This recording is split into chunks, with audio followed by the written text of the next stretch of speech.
Welcome to the Mad Love Your Life show. I'm Mary D, the Joy Catalyst, here to be your host and transformation guide. Mad Love is about the mad, making a difference, and love is what we serve up to live a delicious life. My intention is to help you spark new ideas, break limiting beliefs, and align with your deepest dreams and desires. Get ready for laughter, inspiration, and finding your inner roar in every show.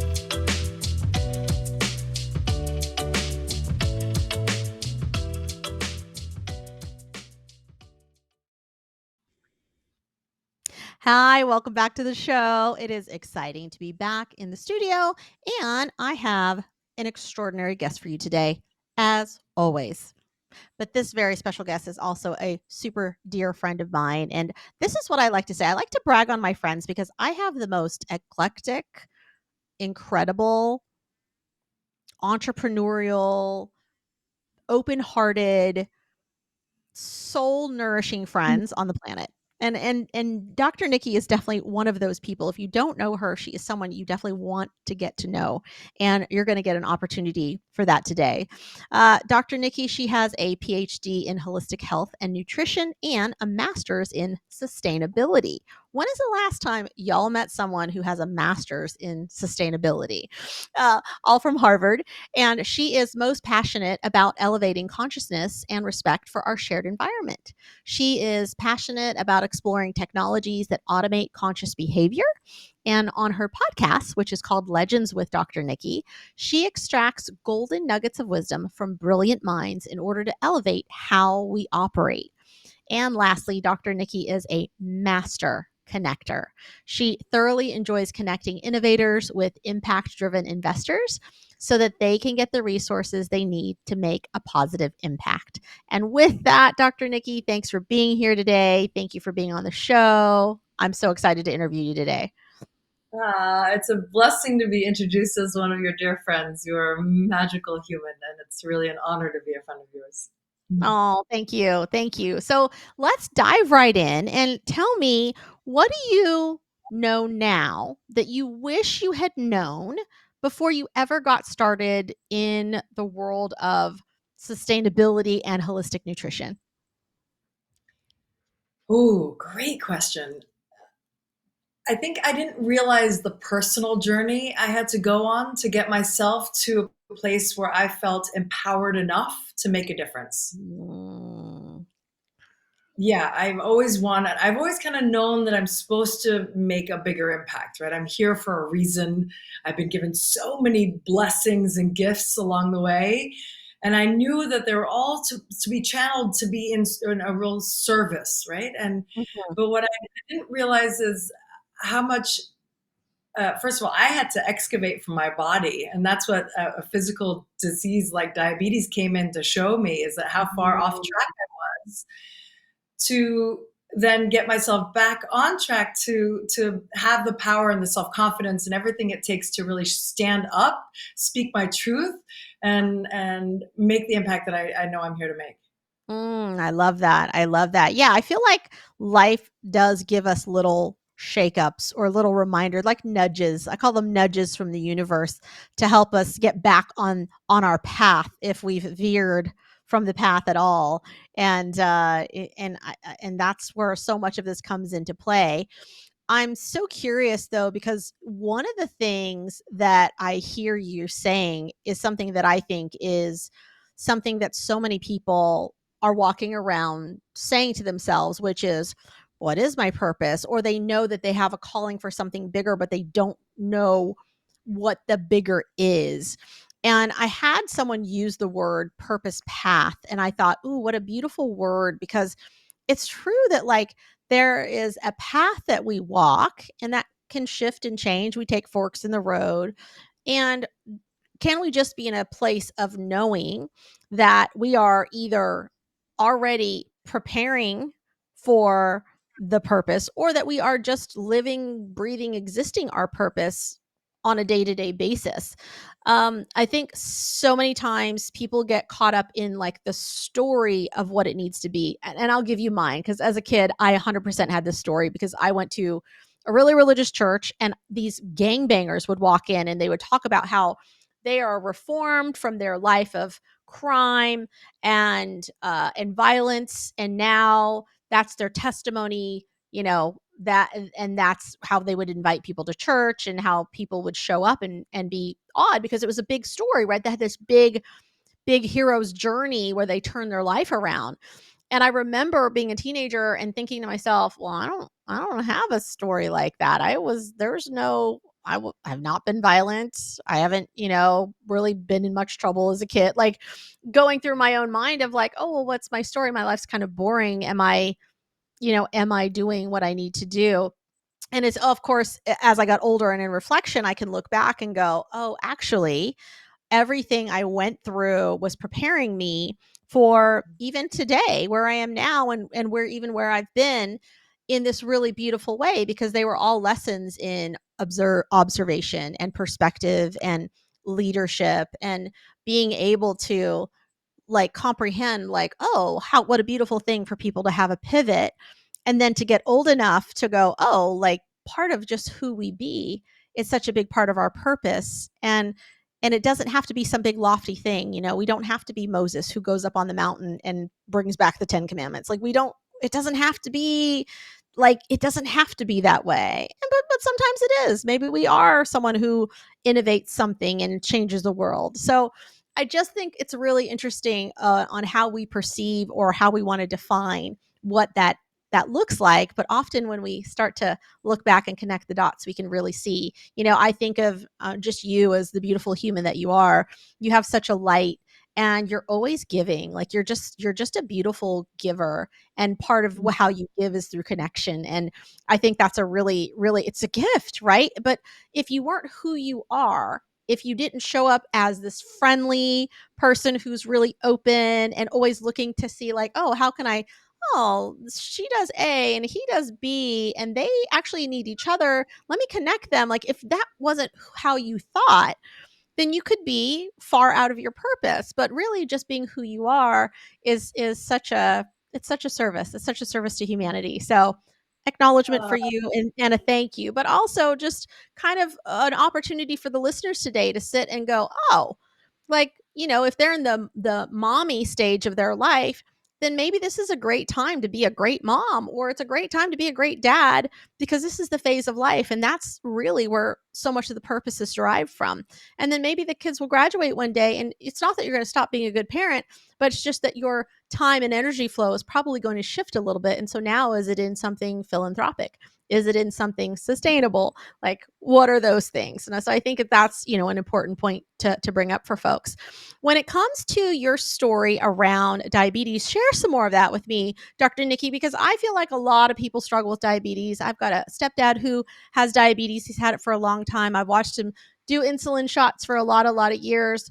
I know my grandmother had diabetes. Hers was, I can't remember if it's one or two, but it's the one that you can control with your diet. So talk to me about your own journey and what did you learn from it?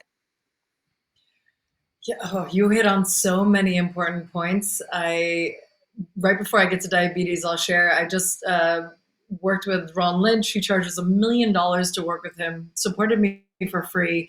Dear good friend, and I came to him with this story that I'm not a master per se of one thing. I've always been I'm a jack of many. I like studying lots of different things and knowing just a little bit about a lot. And he goes, wrong. You're actually a master at your unique set of skills, your combination of skills. And one of those, like you said, is connecting is natural for me. Bringing community together, natural for me. Like, what are the things for your audience listening? Like, what are the things that light you up that you love to do that's just like kind of an innate talent that it brings you joy? And then figuring out who you want to serve and what problem you want to solve for that community, and that's your purpose. And it might be, how do you want to serve your family? Like you said, like impact doesn't have to be Gandhi or Oprah, right? It can be, how do I make an impact in Austin where I live? How do I bring the community here together and connect them, and through those connections we make massive impact, right? So it's my contribution in the way that only I am gifted in that unique way of doing, is what I've now come to realize. And Yeah. so that was hugely supportive of me, of Ron to teach me. Ron.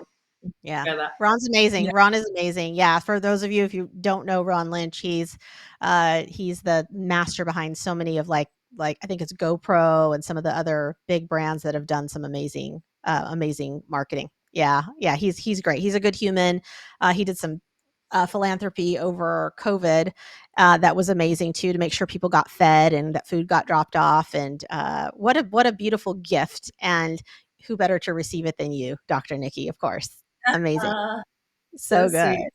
Yeah. When it comes to health in general, what would you say are what are some of the hacks? I don't want to call them hacks, but maybe even just the disciplines, or the tips that you would give other people out there who, might be either already confronted with diabetes or could be pre-diabetic, and it could be maybe even in their family history.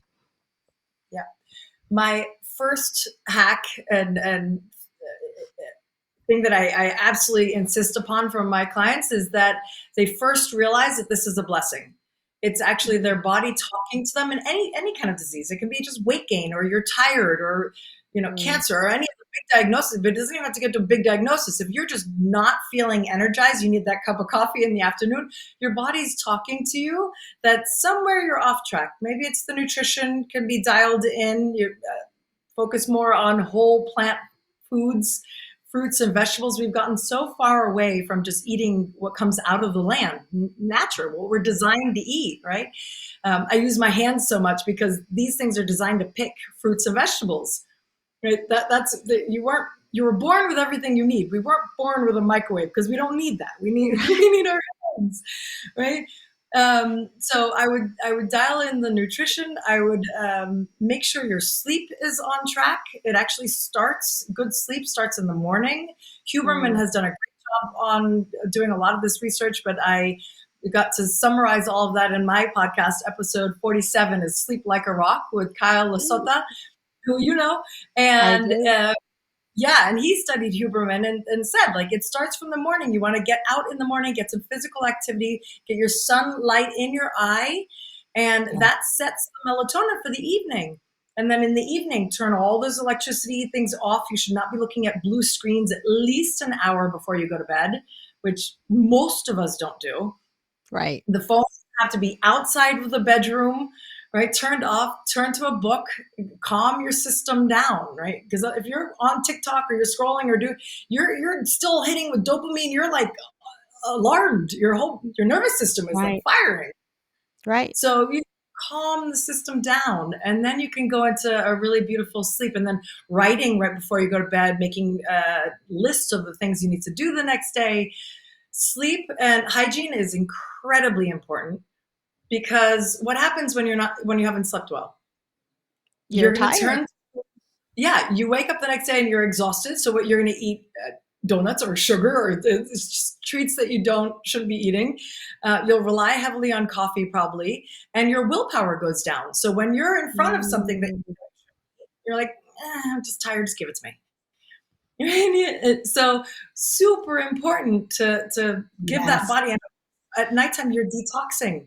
That's when your body actually. I had Rudy Tanya on my show once, and he's a professor at Harvard in the medical science department, and he taught how the brain actually squeezes out toxicity at nighttime. So very important to Wow. get deep. Yeah.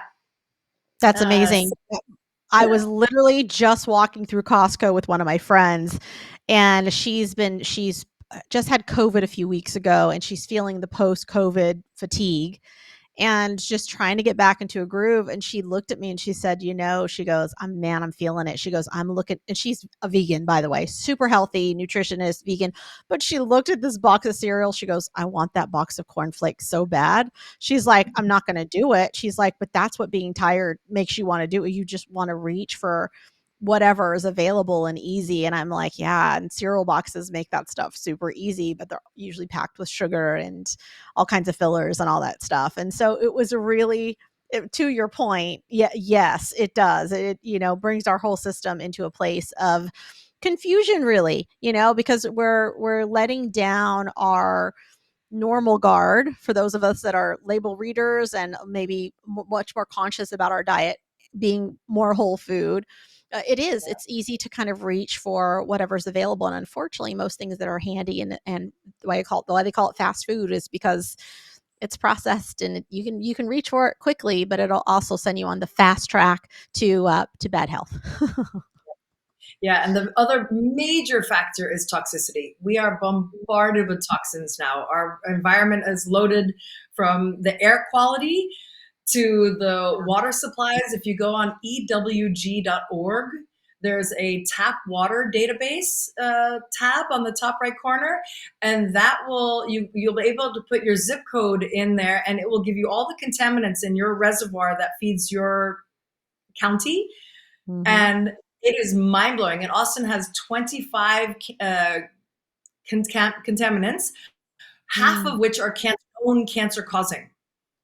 And some of Oh, them are like 471 times the suggested limit. wow. Yeah. And most bottled water comes directly from the tap. So, Mm, and it's sitting in plastic, potentially in heat. It's right. leaching all that petroleum. It's essential not only for your bodies, but for the environment. Get yourself a filtration system at home and bring a refillable glass, ideally bottle. I always have this. I don't leave home without my own glass Yes. bottle.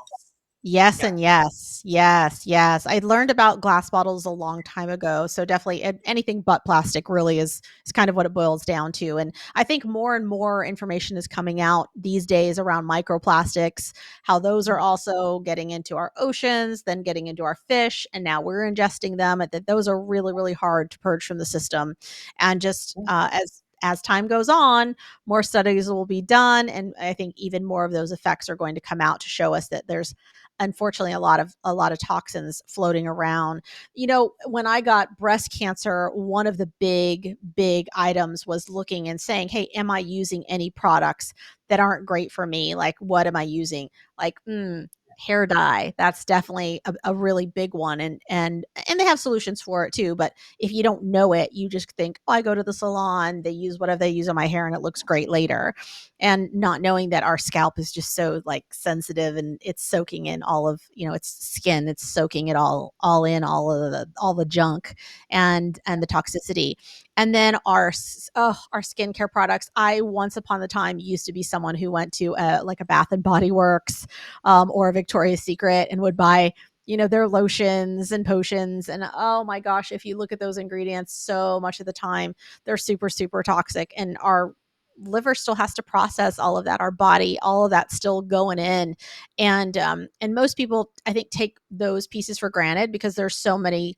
Our cosmetics, right, especially for women, cosmetics is such a just we just think, well, we go in, we pick out what we like, and we walk out, or we pick out what works, not thinking about the fact that, like, if or eyeliner or eyeshadow is probably going in your eye, it's like touching your eyeball at some point. And what's on our lips, and how, like, we're eating our lipstick, we're eating our lip gloss.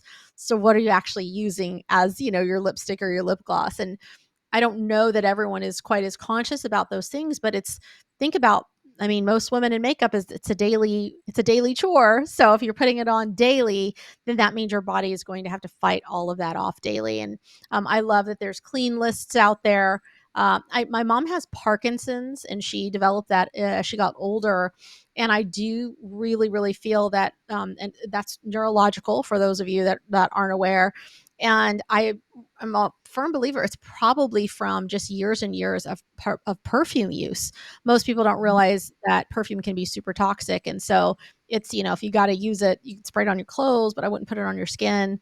I just know my mom was one of those people who used to spray it in her hair because she liked for her hair to smell good. Oh, yeah. And so I feel like there's just a good amount of detox that's like so available when our body screams at us and tells us, hey, something's really wrong and something needs to be fixed. Yeah. Yeah.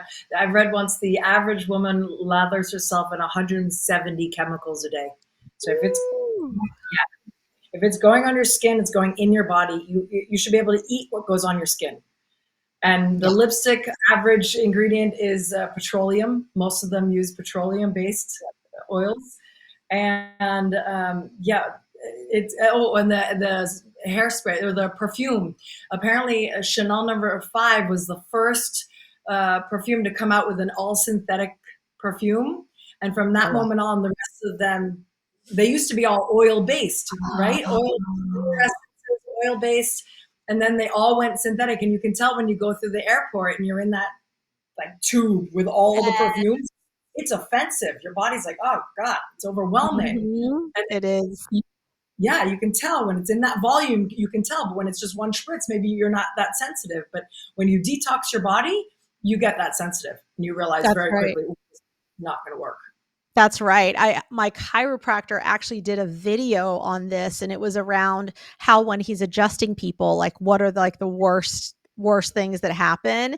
And he said actually he goes, look, I love that y'all want to come in smelling good. He's like, but when you're wearing like perfume and cologne, he's like, it's actually really toxic and it's overwhelming. He's like, I'm up close and personal with you trying to get it cracking. He goes, honestly, I'd rather you show up smelling like sweat and a workout than I would rather than you showing up with like toxic perfume and cologne. And I thought that was so interesting. And I was like, wow, he just gave everyone permission to just like show up even No. unbathed, but without feeling like they need to be, freshened up like they're going on a date to get their adjustment. And I thought, oh, that's so good. It's a good to share because it's just the truth of it. The truth of it is like, how can we embrace what's natural? Like how can we just love and embrace that a little bit more? What are some of the alternatives that you use, Dr. Nikki? Like, are there some alternatives you can recommend on some of that stuff? Uh, so I got this one, Soothing Touch is the name. Um, that's this brand that does a really beautiful. Uh, Another one is Burt's Bees, although I know they've gotten purchased from the original founders, so Yep. I haven't looked at their ingredients, but they originally were well created. Um, Bare Minerals is another one that I like for the blush and the shadows, and yeah, so. Yeah. Uh, Recently switched the eyelashes. So now I do my own with a very natural kind of glue that I literally can have my eyes open while I'm doing it. Whereas when I was going to the salons, it was Mm. burning with my eyes closed, the glue. And I can only Ooh. imagine. Yeah. And so Yeah.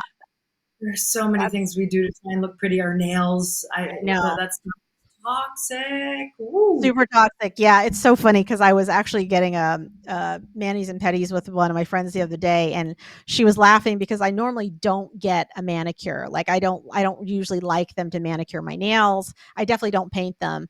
And she was like, "Oh, just let her give you a manicure." I said, "Okay." I said, "I have some rules around my manicure."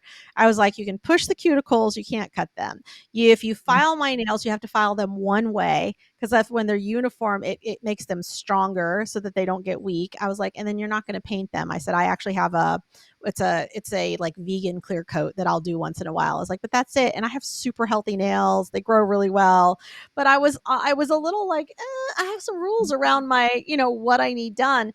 And you know what? She was very accommodating. And I think that that's the other part of it is like, you can also, bring a cleaner product in if you want to go get pampered. You can also bring a clean product in that isn't going to be so harsh on your body. I know that as a lotion, there are a lot of great clean ones out there, but also you could just use something basic like coconut oil. Yeah. And That's there's so many easy, simple things that people can use, and like we complicate it sometimes. And when there's so many just great natural things to use, and I'm definitely a Burt's Bees fan. So Mhm. far, their products are still pretty clean, so I use their powder. It's also obviously talcum free, and their lip tints as well. Another trick is lemon eucalyptus oil for mosquito spray repellent. I just take a Oh, little bit of oil, 5 drops of lemon eucalyptus. You get the little essences at yeah. Whole Foods or anywhere. And then they won't come near me, and they love me because I'm diabetic, so my blood is very sweet. They won't come near me. Learn that at Ann Wigmore's center in Puerto Rico. But yeah, so don't use that off. It's designed to kill. We should not be spraying Oh, that. Yeah. Yeah, Yeah. Yeah, and Dr. Nikki, I'm curious because obviously here in the US, I believe we also have something like there's some astronomical number around what we allow in our even our food for human consumption that like the EU is like, no, that's not allowed here. Even how our wheat is manufactured and how it's sprayed. It's sprayed to kill worms so that it won't kill our crops, but we're also ingesting the spray that's on the wheat that's going into our bodies and we know America, we love our bread. So that's the other piece of it is how can we eat more organic? How can we eat more clean? How can we eat pesticide free?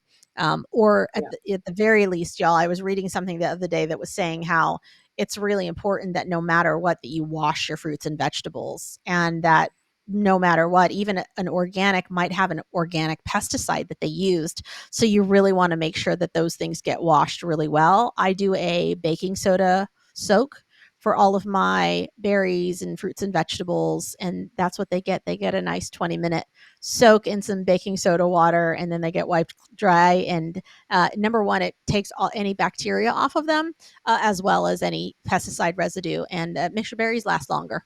So there's some really, really beautiful, yeah, really, really some beautiful hacks out there that I think are great for helping us, live well and live better, and yeah. it's quality of life that I think most of us are going for. So that's a big one. In that respect, I highly advocate farmers markets Mm, because your fruit and vegetables are growing until they're ripe, and then they're being picked and brought to you, probably picked the day before the market. right, So it's actually absorbing all the nutrients that it needs. A majority of farmers are organic, or you have to ask them. Sometimes they didn't get the certification, but they do follow organic practices. They don't use pesticides. right, And and then locally sourced means they're not being shipped from New Zealand or across the world, and you're right. avoiding all those greenhouse gases from shipping. You have a product that's actually been ripened and fresh and seasonal. Our bodies are designed and based on season. So, for example, in fall, you'll see a lot more orange colored, like the pumpkins, right? Orange is a Mm, sign of high levels of beta carotene. Beta carotene stimulates your immune system. What is that doing? It's preparing you for winter. winter, yeah. So nature's got all the answers if you just allow it.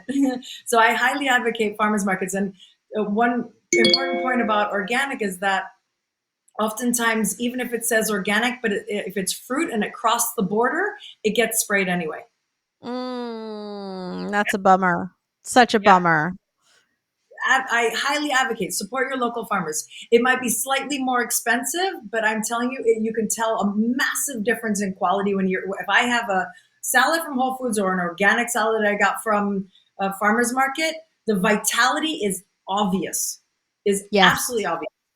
Yes, absolutely. Yeah, I mean, eggs from farmers markets are my favorite because I actually can ask about the chickens, and you know from that personal farmer how they feed their chickens, if they're pasture raised, and you will pay a slightly more, but it's not astronomical. I would say that for high quality food, it's always better to I would rather pay a little more for my food than have to pay a lot more for my health later.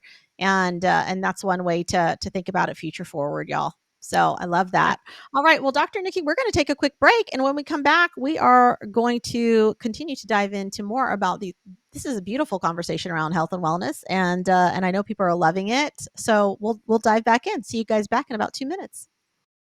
Dr. RC will share extraordinary resources and services that promote educational success, as well as making a difference in the lives of all social workers, as well as the lives of children, adolescents, and teens of today. She will have open discussions addressing many of the issues that we face about our youth and how being employed in the uniquely skilled profession of social work for over 18 years has taught invaluable lessons through her personal experiences. She will also provide real-life facts, examples, and personal stories studies that will confirm that why serving as a child advocate is extremely beneficial when addressing the needs of the whole child. Listen live to Dare to Soar, Saturdays, 10 a.m. Eastern on the BBM Global Network, and tune in radio as Dr. RC will provide thought-provoking information that will empower, encourage, and strengthen students, families, and communities across our nation. You can also visit her at soarwithkatie.com.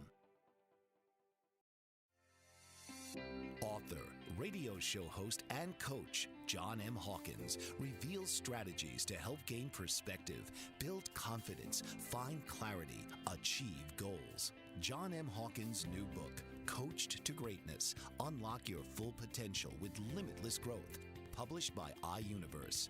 Hawkins reveals strategies to help readers accomplish more. He believes the book can coach them to greatness. Hawkins says that the best athletes get to the top of their sport with the help of coaches, mentors, and others. He shares guidance that helps readers reflect on what motivates them, rediscover and assess their core values, philosophies, and competencies, find settings that allow them to be the most productive, and track their progress towards accomplishing goals. Listen to John Hawkins' My Strategy, Saturdays, 1 p.m. Eastern on the BBM Global Network and TuneIn Radio.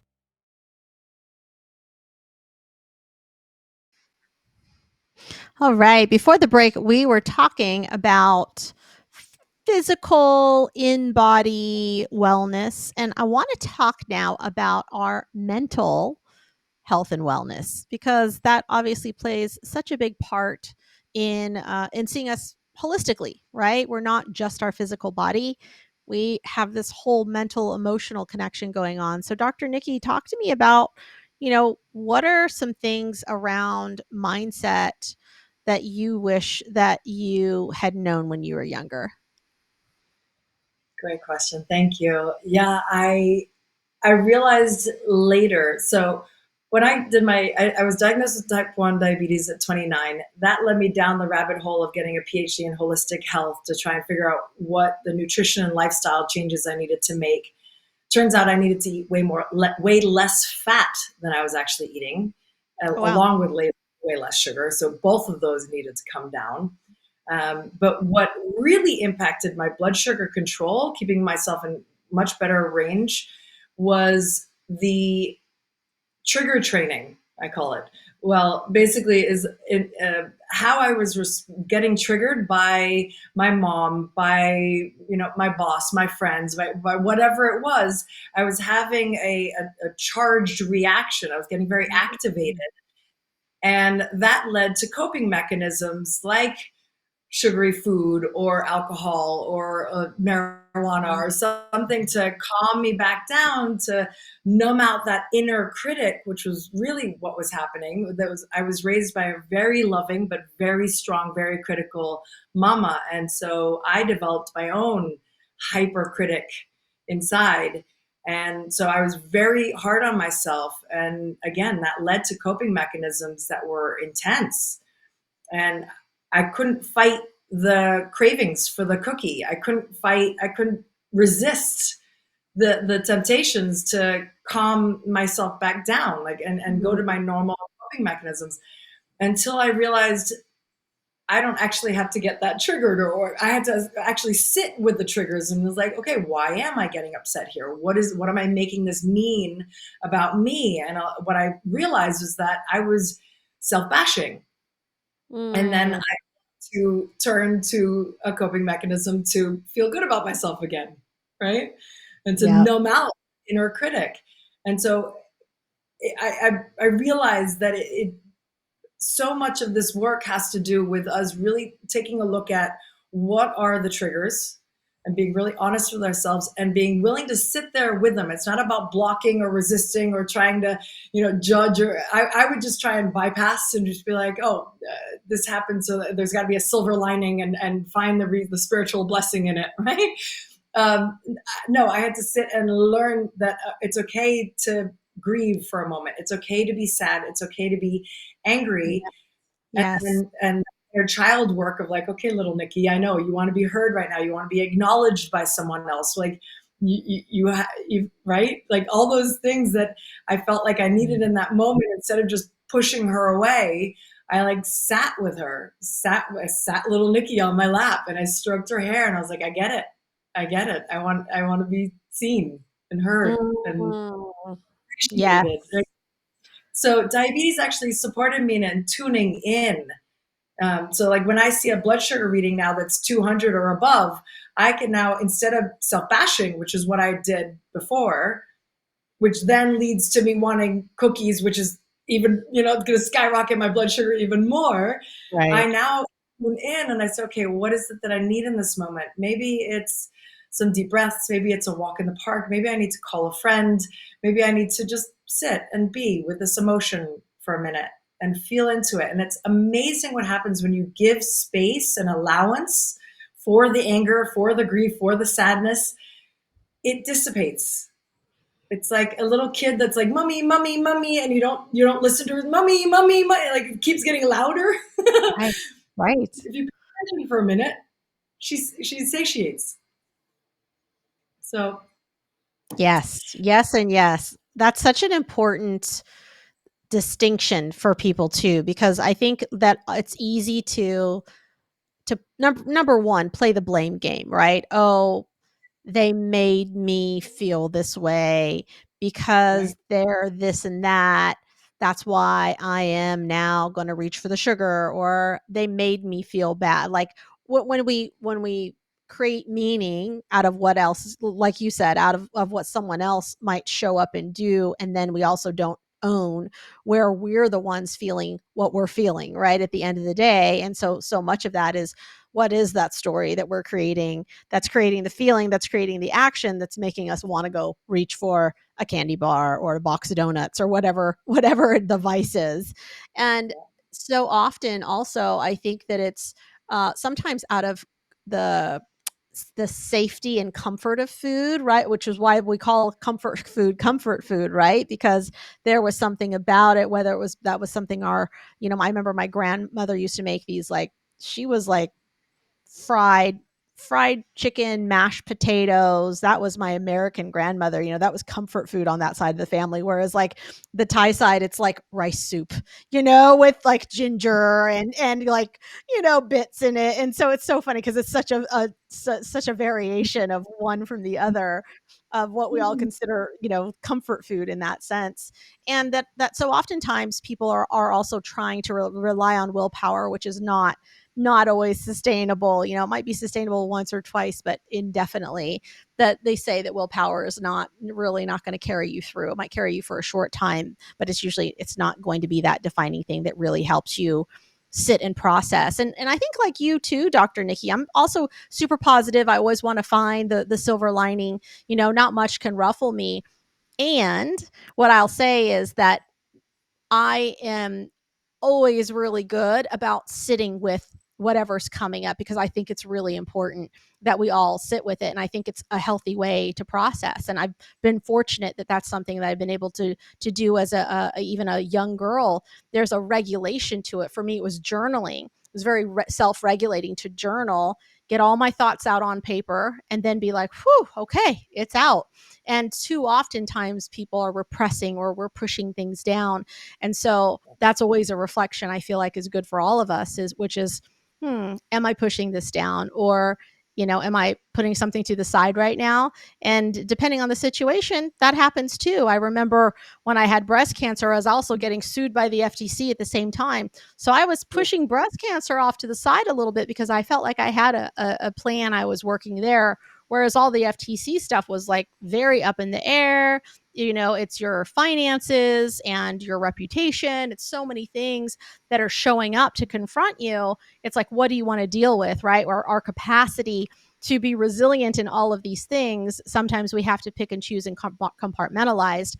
And at the same time, can we also go back to anything that we might have scooted down the line and bring it back to the forefront so that we have the opportunity to move through it in our body, so that we have the opportunity to sit with it and figure out what we need to learn from it. And then from the learning, maybe share that with others or be with others on their journey. I think that perhaps, like you coming down, having a diabetes diagnosis, look how many people you get to help because of the knowledge that you have now and because it's something that you went through. I also don't think that without the journey I went through with cancer, I don't know that I would have the level of compassion and the actual experience of what it feels like to get a diagnosis, talk to doctors, have to make decisions about your body, how to deal with different parts, like there's all of these pieces that fall into place that become part of the journey, and also I think can play a part in even more fulfilling purpose and the way that we can move through with other people as they're going through their own struggles and really similar situations. Yeah, yeah, it builds resilience. I've been reading this book, 15 Commitments of Conscious Leadership. Mm. Everyone on the planet, it's absolutely brilliant. And it talks about victim consciousness. And so if you're blaming others, you're in a mode of victim consciousness. And that's everything's Mm. happening to me, right? Whereas the higher states are by me and through me and then for me, right? So Yeah. we're playing a role in our lives, and we, like Oprah always says, that we're the captain of our ship, right? How are we co-creating our Yes. realities? And our bodies will tell us. Sometimes it doesn't seem obvious, like with cancer, we're not taught that that's actually a symptom of toxicity. Yeah. So what I was taught in my schools is Yeah. that if the body is loaded with toxins, so we have, let's say, 100 trillion cells, some say 60 trillion, whoever's counting, we have a lot of cells. They mutate, right? And that's a natural process. Some of them mutate, they start to Right. reproduce and they start to form a tumor, but our bodies will go after those naturally and pull them out. Phalanges will get them. But if we're loaded with toxicity from the water, from the food, from all of the sources, then our body is too busy getting the toxins out that those little cells get to multiply. And so cancer is often just a symptom of high levels of toxicity. When you detox the body, the cancer will naturally be removed by the body. That's, Yep. yeah. Yep. So my point there is that the body is talking to you, and even exhaustion or demotivation, or right, you're not maybe living on purpose. There's something, you're not speaking your truth. Like something is going on where uh, you're you are co-creating your reality, and that's empowering. That means that you have the ability to make changes like you did, and you Yes. reversed it. Yeah. Yes, yes, yes. Yeah, and that's the beautiful part of it too, is that like you said, the answers are found in nature. And for me, that was super resonant. Like even with the oncologist coming back and saying, okay, now that we've taken out this tumor, now we want to do, chemotherapy. And I was like, that sounds like a lot of toxicity in a body that's overall healthy. Like the fact that my body encapsulated this cancer in the first place so that it couldn't spread anywhere is telling me that my body is doing what it's designed to do. It's to protect the rest of the parts when something foreign is in there. So now that that's been removed, we've done the job. And that for me, as a very personal decision, what gave me peace was my quality of life. And I didn't feel like the chemotherapy was going to give me a quality of life that was going to be good for me. I felt like my body was going to 100% fight it tooth and nail. My body was going to be like, what is happening right now? Like, what are we doing? But I chose to go the other way, which is, let me do things that are really natural. Let me do things that maybe even a little biohacky, but again on a natural level. And that for me felt really good and at peace. And honestly, Nikki, the biggest thing was getting rid of the stress in my life. That's what was toxic in my life. It was the level of stress because I was so busy achieving. And I was like, how do we switch this off? How do we switch off the achieving, but keep all of the good stuff? Keep doing good work in the world, but we don't have to do it 24/7. Make great money, but also let's not get greedy. Like, how do we just walk through and figure out what feels good? Ooh, nature feels good. What if I do nature every day? So it was just really getting in touch with those things, and it was a great reset for my life. And I feel like that was just the first half of my life getting to learn how not to do some things, and then now I have the opportunity in this side of my life coming out of, the other side of it, being able to go, oh yeah, no, this is so much better, this is so much healthier, I feel so much more free, I don't have the same stress that I had pre-cancer. And so that part, I think, is a really great way where I can go, oh, I've got a scorecard here that I can look at, and I can see where the differences are. I couldn't see them at the time, right? I couldn't see that the work I was doing was super stressful as it was. I was just being who I am, right? And we can be resilient humans. We can really go, but we also need to know when it's time to slow. And that was such a great lesson for me. And getting rid of the toxicity, you're totally right. Physically as well as emotionally. Those were really big ones. Really, really big ones. Yeah. May I ask you a question? Yeah. What what was so let's say speak to the woman out there that's got her children, she's busting her tushy to work hard at work and then take care of her children, and she doesn't feel like she has the space to take calm down and take care of herself. How do you de-stress? Can you support her? Absolutely. So there's a perspective shift here that I think is really powerful. And it's when we go, and we constantly give from a place of depletion, eventually that does catch up with us. And so if you're doing it and your justification is, well, my kids and all these other people rely on me, what will happen is when your body goes into a state of dis-ease, whatever it is that ends up showing up for you, whether it's fatigue or getting, the flu, or if it's something big like cancer, then you will be forced to slow down, and it'll be completely out of your control. And it doesn't feel good, y'all, because then you literally, you don't have a choice. And in this day and age right now, when you think you don't have a choice because you're like, well, I'm busy, my kids, it's the actually example that you're also setting for your children, because through your actions, you are actually telling them how to care for themselves. So the message you're sending is go, achieve, fill everybody's tank, people please, don't say no, do all the things, run yourself ragged at your own expense, and that's how you should live your life. But most of you would go, oh, I would never give my child that advice. I would never tell them to just go and never rest. I would never tell them that they shouldn't slow down. I would never tell them to run themselves ragged until they're sick. Of course you wouldn't, but you do it by your actions that's if that is what you're doing. And it's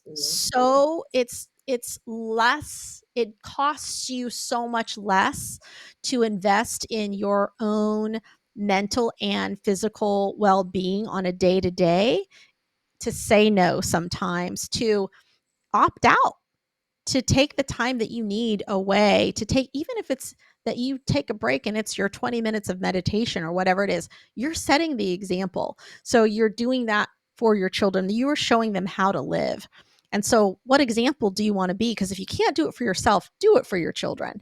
And for those of you that don't have kids, but maybe still in the same position, I would say it's going to cost you so much more when your health is in the pits, because now you have to come out of that just to get back to some neutral state so that you can be in a really healthy, better state.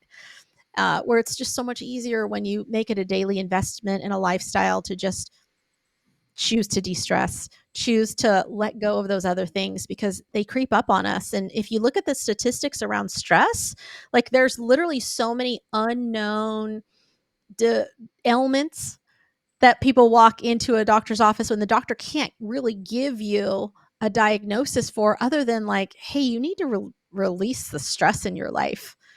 So, and there's not a stress pill, y'all. It's literally a shift. It's a shift you have to make. So that's how I would support that person, Dr. Nikki. What about you? Like, what would you say to that person? Yeah, I love everything you said. I would just add one simple way is the first thing in the morning before you turn your phone on, take that time to just sit and tune into your body, take some really deep breaths. What are you grateful for? What's your intention for the day? How do you want to show up that day?